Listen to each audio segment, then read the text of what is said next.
আপনাকে নিশ্চয়ই এইভাবে একটা রোড পারমিট আপনার আছে, যার কারণেই আপনি রোড পারমিটটা রিনিউ করবেন।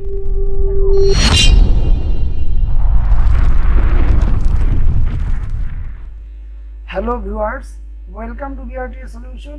আজকে নতুন একটি ভিডিও নিয়ে হাজির হয়েছি। সেটা হচ্ছে রোড পারমিট সম্পর্কে কিছু কথা বলবো। যদি আপনারা ভিডিওটি না টেনে সম্পূর্ণটা দেখেন, তাহলে আপনারা নিজেরাই নিজের রোড পারমিট করতে পারবেন, তাতে কারো কোনো সাহায্য লাগবে না। তাহলে চলুন আমি কি কি ফর্ম লাগবে সেটাই আমি আপনাদেরকে আগে নিয়ে যাই।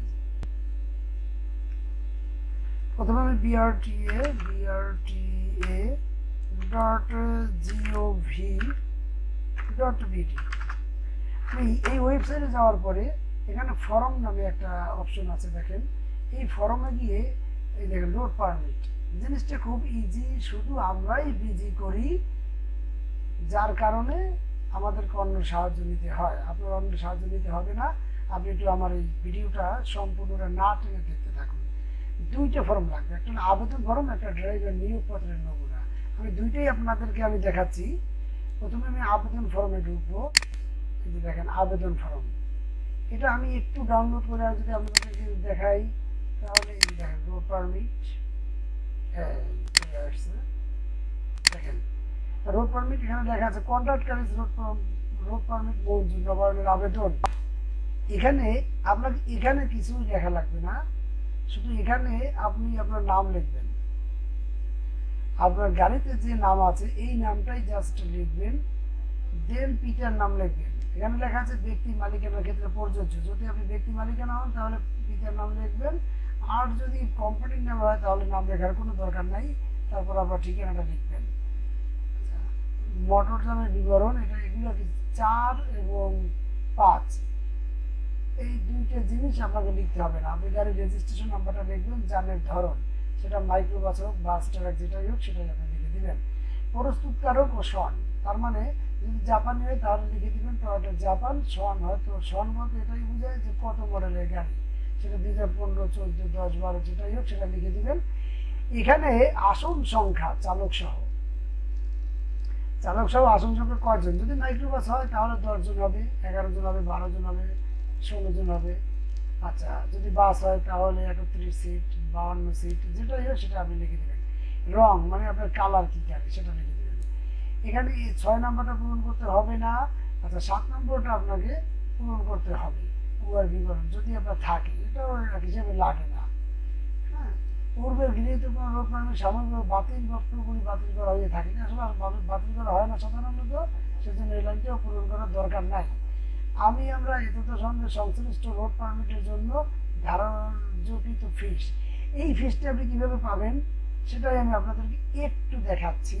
আপনারা আমার সঙ্গেই থাকুন। এই যেখানে চলে যাই, দেখেন আপনাকে নিশ্চয়ই এইভাবে একটা রোড পারমিট আপনার আছে, যার কারণেই আপনি রোড পারমিটটা রিনিউ করবেন।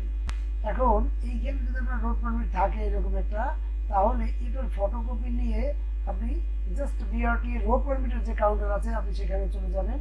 সেখানে যাওয়ার পরে আপনাকে এটা দিবেন যে আমাকে টাকাটা লিখে দেন, অথবা আপনি যদি ব্যাংকে ডিরেক্টলি চলে যান, যদি আপনার ডেট ফেল না হয় তাহলে আপনি ব্যাংকে গেলে ওরা রোড পারমিট অটোমেটিকলি নিয়ে নেবে। আর তা না হলে আপনি ওখানে গিয়ে ওদের কাছে বললে ওরা রোড পারমিটের টাকাটা আপনাকে লিখে সিল সই মেরে দিবে। তারপর আপনি সেই টাকাটা ব্যাংকে জমা দিবেন। এবার চলুন আমার আগের জায়গাতে। আচ্ছা, সেখানে যাওয়ার পরে আপনি কত টাকা বিবরণ দিলেন সেটা আপনি কিন্তু এখানে লিখবেন। ফিসটা লেখার পরে এখানে সার্টিফিকেট এখানে আমরা এদের সঙ্গে গাড়ি রেজিস্ট্রেশন সার্টিফিকেট, ফিটনেস সার্টিফিকেট, বিমা সার্টিফিকেট, ট্যাক্স টোকেন এবং পূর্ববর্তী পারমিট ব্যবহারের ক্ষেত্রে পর্যন্ত দাখিল করতে পারেন।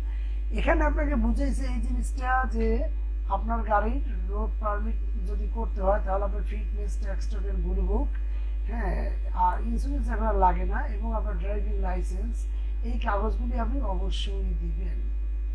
রোড পারমিট কত দিনের জন্য নেবেন সেটা আপনাকে 3 বছর করে দেওয়া হয়। এখানে আপনি 3 বছর লিখে দেবেন, এখানে 3 লিখে দেবেন। আচ্ছা, কাগজপত্র আপনাকে সব দেবেন। তারপরে যে আবেদনকারী তার স্বাক্ষর, আবেদনকারীর স্বাক্ষর, যে ব্যক্তি মালিক সে স্বাক্ষর একটা করে দিবে। এরপরে যে জিনিসটা আপনাকে লাগবে সেটা আমি আপনাদেরকে একটু দেখাচ্ছি।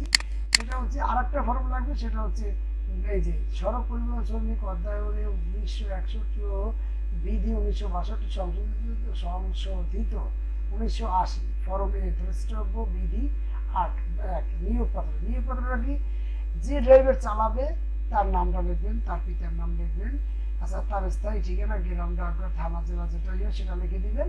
এই সড়ক পরিবহন সার্ভিসে ড্রাইভার লিখবেন, এখানে ড্রাইভার পদে তার কাজে যোগদানের তারিখ হইতে নিম্নলিখিত শর্ত সাপেক্ষে নিয়োগ করা হইবে।